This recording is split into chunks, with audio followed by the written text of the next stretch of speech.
Playing favorites, brain cells prefer one parent's gene over the others. Date: February 23, 2017. Source: University of Utah Health Sciences. Summary: it has long been thought that each copy of our DNA instructions, one inherited from mom and one from dad, is treated the same. A new study shows that it is not uncommon for cells in the brain to preferentially activate one copy over the other. The finding breaks basic tenets of classic genetics and suggests new ways in which genetic mutations might cause brain disorders.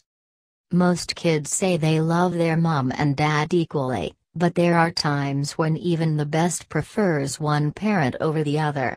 The same can be said for how the body's cells treat our DNA instructions. It has long been thought that each copy, one inherited from mom and one from dad, is treated the same. A new study from scientists at the University of Utah School of Medicine shows that it is not uncommon for cells in the brain to preferentially activate one copy over the other. The finding breaks basic tenets of classic genetics and suggests new ways in which genetic mutations might cause brain disorders.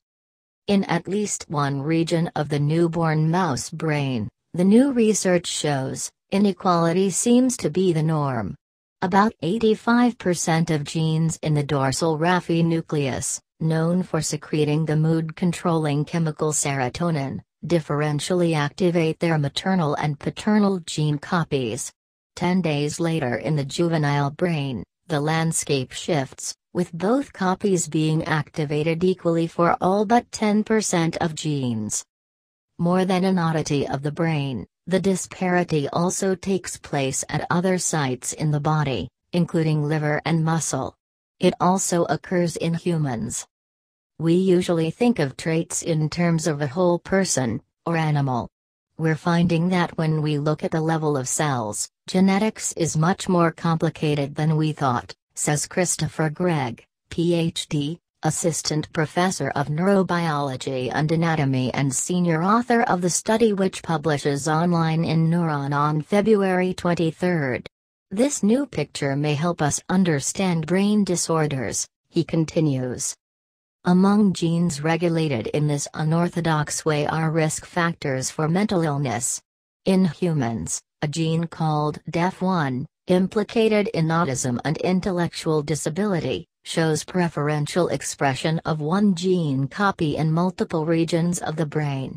A more comprehensive survey in primates, which acts as a proxy for humans, indicates the same is true for many other genes, including some linked to Huntington's disease, schizophrenia, attention deficit disorder, and bipolar disorder. What the genetic imbalance could mean for our health remains to be determined, but preliminary results suggest that it could shape vulnerabilities to disease, explains Gregg. Normally, having two copies of a gene acts as a protective buffer in case one is defective. Activating a gene copy that is mutated and silencing the healthy copy, even temporarily, could be disruptive enough to cause trouble in specific cells. Supporting the idea, Gregg's lab found that some brain cells in transgenic mice preferentially activate mutated gene copies over healthy ones. It has generally been assumed that there is correlation between both copies of a gene, says Elliot Ferris, a computer scientist who co-led the study with graduate student Wei-Jiao Huang. Instead, they found something unexpected. We developed novel methods for mining big data, and discovered something new, Huang explains. The investigators screened thousands of genes in their study, quantifying the relative levels of activation for each maternal and paternal gene copy, and discovered that expression of the two is different for many genes. Surprised by what they saw, they developed statistical methods to rigorously test their validity and determined that they were not due to technical artifacts, nor genetic noise.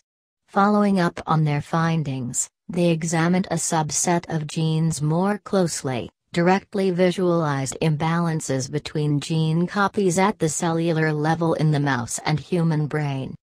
Results from Gregg and colleagues build on previous research, expanding on scenarios in which genes play favorites. Imprinted genes and X-linked genes are specific gene categories that differentially activate their maternal and paternal gene copies. Studies in cultured cells had also determined that some genes vary which copy they express. The results from this study, however, suggests that silencing one gene copy may be a way in which cells fine-tune their genetic program at specific times during the life cycle of the animal, or in discrete places. Our new findings reveal a new landscape of diverse effects that shape the expression of maternal and paternal gene copies in the brain according to age, brain region, and tissue type, explains Gregg. The implication is a new view of genetics, one that starts up close. When you back it up, then you drop it